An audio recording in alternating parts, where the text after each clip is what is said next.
স্বরাষ্ট্রমন্ত্রী, নিরাপত্তার জায়গা যদি উনি এইভাবে চালাতে থাকেন, হয়তোবা সালাউদ্দিন ভাই বাংলাদেশের স্বরাষ্ট্রমন্ত্রী রূপে থাকতে পারবেন না। এটা কিন্তু ক্লিয়ার কাট কথা।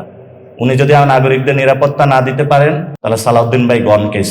আপনি যতই সংবিধান বিশেষজ্ঞ হন না কেন, জায়গা মতন যদি কাজ করতে না পারেন, তাহলে ওই জায়গায় আসলে আমরা আপনাকে চাই না। এখন এই অভ্যুত্থানের পরে যারা আমাদের ব্রেন ড্রেন হয়ে অনেক তরুণ যুবা বাংলাদেশি ডায়াসপোরা যারা বিদেশে চলে গিয়েছিলেন, তারা একটা হোপ দেখেছিলেন যে বাংলাদেশে আসবেন, কিন্তু ইদানিং কিছু ঘটনা রয়েছে যে ঘটনাগুলো আমাদের বিবেকবোধ থেকে সোসাইটির চরিত্র এমনভাবে উন্মোচিত করতে আমাদের সামনে আসছে যে ভবিষ্যতে আমরা নতুন করে ভাবনার সময় এসেছে। হয়তো পরিবর্তন করতেই হবে অথবা চলে যেতে হবে, কিন্তু চলে যাওয়া তো কোনো অপশন নেই। যেহেতু এই মাটিতেই জন্ম, এই মাটিতে থেকেই যারা ধর্ষণ করে, যারা ধর্ষকদের পাহারাদার, যারা ধর্ষণ বিরোধী আইন করতে প্রস্তুত নেয়, আমাদের ফাইটটা জারি রাখবো, আমরা আমাদের সন্তানদেরকে রক্ষা করব। আমরা হলো এমন একটা পরিস্থিতির মধ্য দিয়ে যাচ্ছি যে এই পরিস্থিতিতে আমরা মনে করি বাংলাদেশে গত শতকে বাংলাদেশের অভ্যুত্থান বলি, স্বাধীনতা বলি, গণ অভ্যুত্থান বলি, যা কিছু হোক না কেন, প্রত্যেকটা জায়গায় কিন্তু ধর্ষণের এমন কাহিনীগুলো পরম্পরা ঘটে আসছে। আমরা আশা করব যে আমার একটা সন্তান রয়েছে, যে সন্তানটা পৃথিবীতে সুস্থভাবে এবং আপনাদের প্রত্যেকের সন্তান বেঁচে থাকবে, এই ধরনের কোনো হত্যাকাণ্ডের শিকার হবে না। প্রত্যেকটা মা বাবা যখন বিবাহ করে, এরপরে নিজের সন্তানকে নেওয়ার ক্ষেত্রে কোনো দ্বিধাগ্রস্ত করবে না। আজকে ইন্ডিয়াতে একটি খুবই চমকপ্রদ একটি ঘটনা ঘটছে। ইন্ডিয়ার যিনি চিফ জাস্টিস আছেন, উনি হলো তরুণদেরকে একটি কথা বলেছিলেন, সেটা হলো ককরোচ, তেলাপোকা, এবং তরুণদেরকে বলেছিলেন এগুলা বেকার, লেজি। এটা শোনার পরে একটা ক্ষুদ্র তরুণ একটা পার্টি খুলছে, ককরোচ জনতা পার্টি। এই ককরোচ জনতা পার্টির হলো ইনস্টাগ্রামে যে মিলিয়ন ভিউজ, সেটা হলো বিজেপি থেকেও অনেক গুণ ছাড়িয়ে গিয়েছে। এবং আমি একটা জায়গায় দেখলাম ককরোচ বসে বসে সেই পদ্মকে বসে বসে খাচ্ছে।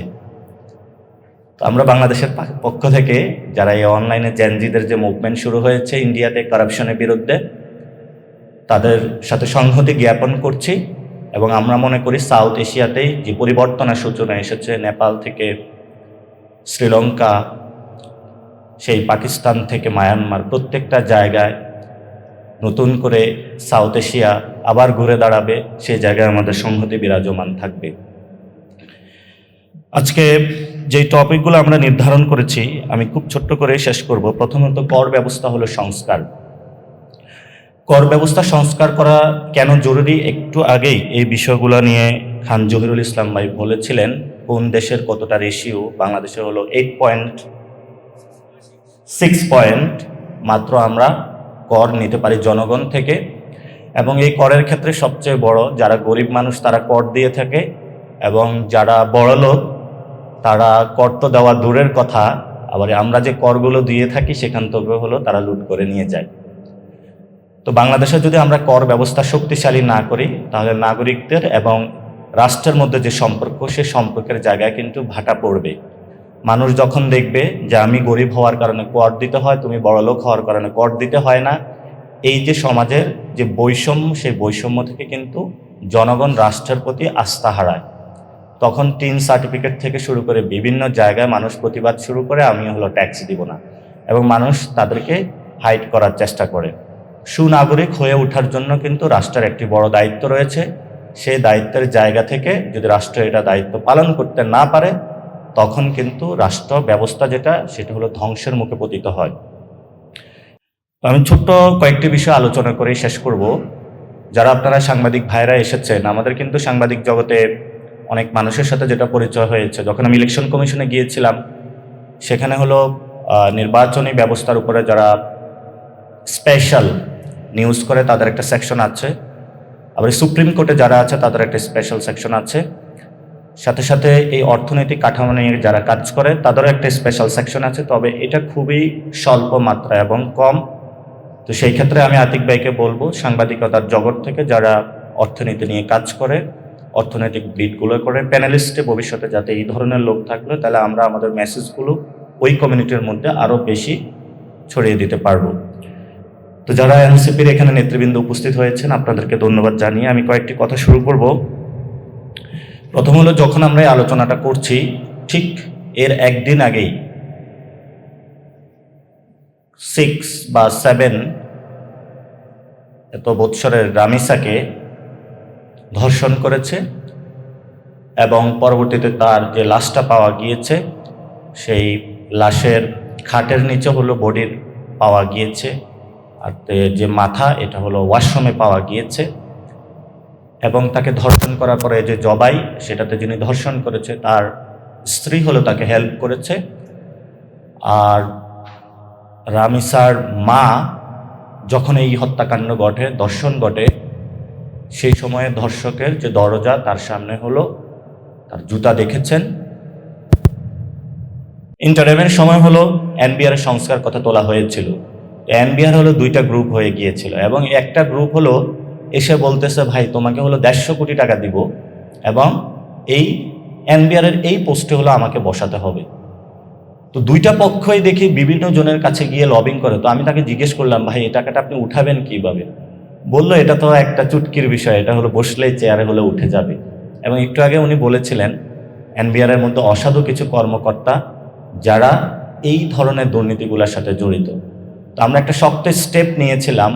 তারপরে হলো গণতন্ত্রের যারা প্রতিনিয়ত মুখে ফেনা তোলে তারাও দেখলাম সেই আন্দোলনে অংশীজন হয়েছে, যেই কোনো মূল্যে হলো এনবিআর এর সংস্কারকে বাধাগ্রস্ত করার চেষ্টা করেছে, ফলত সেই সংস্কার ব্যবস্থা বাস্তবায়ন করা যায়নি। তো আমাদের প্রথমত বাংলাদেশে যদি কর ব্যবস্থা সংস্কার আমরা না করতে পারি তাহলে জিডিপির যে অংশ এবং রাষ্ট্র কাঠামো যে মেরামত করা চালানো সেটা অনেক দুঃসাধ্য কাজ হয়ে পড়বে এবং রাষ্ট্রের জায়গা থেকে যদি দায়িত্ববোধের জায়গায় আমরা না আসি, আমরা ট্যাক্স দিতে প্রস্তুত আছি। আমি একটা কর্পোরেট কোম্পানিতে জব করেছিলাম, তো আমার ½ টাকা হলো তারা স্যালারি বেসড ব্যাংকিং সেক্টরে দিত, ½ টাকা হলো ক্যাশ টাকা দিত। তো জিজ্ঞেস করলাম আপনি ফুল টাকা কেন আপনি ব্যাংকিংয়ের মাধ্যমে দিচ্ছেন না? তো বললো যে এটা হলো কর ফাঁকি দেওয়ার হলো একটা বড় কায়দা। পরবর্তীতে আমরা যে আমাদের ফাইন্যান্সিয়াল যে এক্সপেন্স শিটগুলা মেনটেন করতাম, লাইক দ্য 2024-এর এক্সপেন্স শিটটা অথবা আমরা সেই ডেবিট ক্রেডিটের যত আমাদের সব কিছু আছে এটা দেখা গেছে 2014-এ থাকতো। তো একদিন হলো আমি অফিসে বসে ল্যাপটপে কাজ করতেছিলাম, একটা দুপুরের বিরতির পরে দেখি হলো ল্যাপটপ নিয়ে সবাই অফিস থেকে হলো দৌড়ায় অন্য জায়গায় চলে যাইতেছে, একটা বড় বাংলাদেশের কোম্পানি। তো পরে খুঁজে পাইলাম যে হলো এটাতে এনবিআর এর লোক এবং অন্যান্য যারা ট্যাক্স অফিসার তারা আসতেছে, এই জন্য ল্যাপটপের মধ্যে সব ডাটা এই জন্য হলো দৌড়ে চলে যাচ্ছে।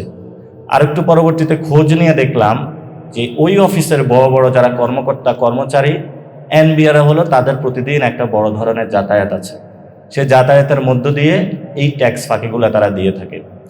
সেই জন্য আমরা যে আলোচনায় আজকে এখানে আয়োজন করেছি এটা দীর্ঘদিন কথা চলছে, ভবিষ্যতেও যাতে আমরা কর ব্যবস্থা সংস্কার করতে পারি এবং জনগণের মধ্যে উৎসাহ অংশগ্রহণমূলক কর ব্যবস্থা আমরা আয়োজন করতে পারি।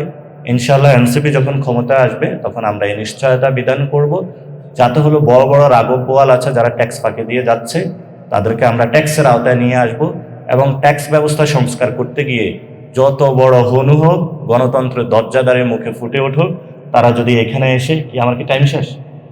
আচ্ছা, তারা এখানে আসুক না কেন, আমরা তাদের সাথে ইনশাল্লাহ মোকাবেলা করবো। আমাকে 2-1 মিনিট টাইমটা বাড়িয়ে দিবেন, তাহলে আমি শেষ করে দিচ্ছি। আরেকটা বিষয় হলো বৈশ্বিক হলো বিনিয়োগ। আমাদের সোশ্যালি যখন এই ধরনের হত্যাকাণ্ড হয়, কোথাও কারখানা দখল দিয়ে দেয়, চাঁদাবাজি চলে, সন্ত্রাসী চলে, তখন কিন্তু বৈশ্বিক বিনিয়োগগুলো বাংলাদেশে আসে না। বৈশ্বিক বিনিয়োগ যদি না আসে তাহলে আপনি কর্মসংস্থানের ব্যবস্থা কোথায় আপনি করবেন? এখন বৈশ্বিক বিনিয়োগে যারা আমাদের এখানে ইনভেস্টর আছে তারা সরকারি সচিবালয়ে না গিয়ে দেখি পলিটিক্যাল পার্টি অফিসগুলোতে ঘুরে। বললো যে সচিবালয়ের যে গ্রিন সিগন্যাল সেটা তো পলিটিক্যাল পার্টি অফিসারগুলোতে পড়ে থাকে, ফলত এখান থেকে যদি সুইচ না চাপে সেখানে তো আমার হলো কাগজপত্র তো হলো অ্যাপ্রুভাল হবে না।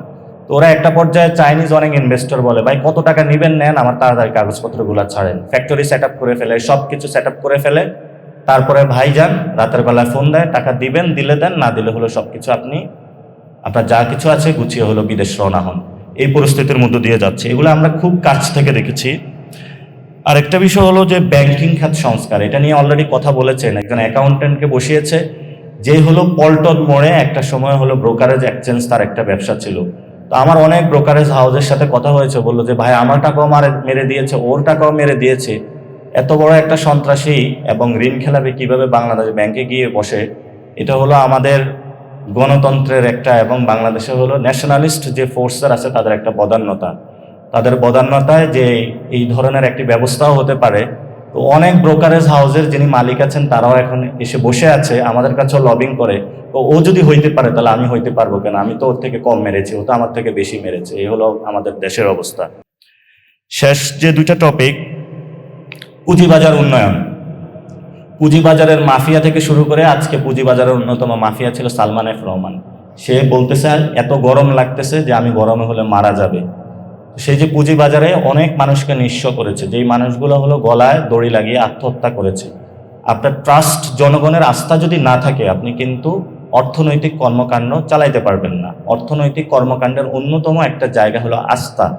আস্থা যদি মানুষের মধ্যে না থাকে, আপনি যদি মনে করেন যে ঠিক আছে আমি অনেক কষ্ট করে ইনকাম করলাম, এই টাকাটা ব্যাংকে রাখলাম, ব্যাংকে রাখার পরে অ্যাসালাম হলো ওই টাকাটা নিয়ে গেল, এবং ব্যাংকের কাছে যাওয়ার পরে ব্যাংক বলল যে একজন বড় মাফিয়ার কাছে আমি ইনভেস্ট করেছি, আমি এখন পাচ্ছি না, আমি এখন অসহায়, তোমার টাকা দিব কই থেকে?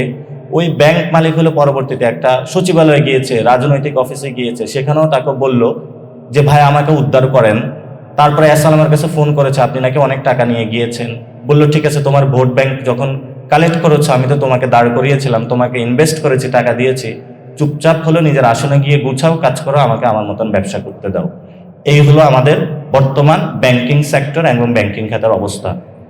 শেষ যে বিষয়টা, কর্মসংস্থান কেন এটা জরুরি, আজকে আতিক ভাইকে অনেক ধন্যবাদ এই টপিকটা যোগ করার জন্য। কারণ আমাদের বর্তমান যারা তরুণরা, আমরা কিন্তু কয়েকদিন পরে বৃদ্ধ হচ্ছি।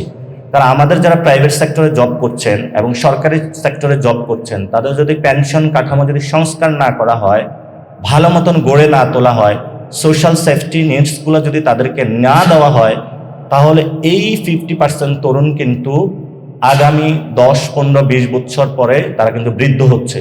যখন তারা বৃদ্ধ হবে, তাদের এই জায়গাটা যদি আমরা ঠিক না করতে পারি, পুরো বাংলাদেশের কিন্তু রাষ্ট্র ব্যবস্থা ধসে পড়বে। পরে দেখবেন পুরো বাংলাদেশে হলো সব বুড়াবুড়ি একসাথে রাস্তায় মিছিল করতেছে। তো সবাই তখন বলবে কি রে, তরুণদের আন্দোলন দেখেছি, এখন যে বুড়ো বুড়িদের আন্দোলন দেখেছি। বুড়ো বুড়ি হসপিটালে যাবে, চিকিৎসা পাবে না। বুড়ো বুড়ি হলো রাস্তায় বলবে আমি আমার পেনশনের টাকা হলো ব্যাংকে রেখেছি, সে ব্যাংক থেকে হলো দেউলিয়া করে চলে গেছে। তো সেই জায়গা থেকে আমরা এই দাবিগুলো তুলেছি এবং আমরা আশা করি যে এগুলো কনস্ট্রাকটিভ ওয়েতে, ফরম্যাট আকারে আমরা আবারই আপনাদের সামনে উপস্থাপন করব। এবং আমাদের এই চলমান প্রক্রিয়াটা শুধু আজকের আলোচনা না, ভবিষ্যৎ আলোচনাও থাকবে। যারা সাংবাদিক ভাইয়েরা, যারা আজকে এক্সপার্ট বিশেষজ্ঞজন এবং যারা বিশেষত আমাদের এমপিরা, আপনারা এখানে উপস্থিত হয়েছেন, আপনাদেরকে অনেক ধন্যবাদ জানাচ্ছি। সাংবাদিক ভাইদেরকেও ধন্যবাদ জানাচ্ছি। ইনশাআল্লাহ আমাদের এই লড়াই চলমান থাকবে। আর ভবিষ্যতে যারা ঋণ খেলাপি থেকে শুরু করে যাদেরকে যদি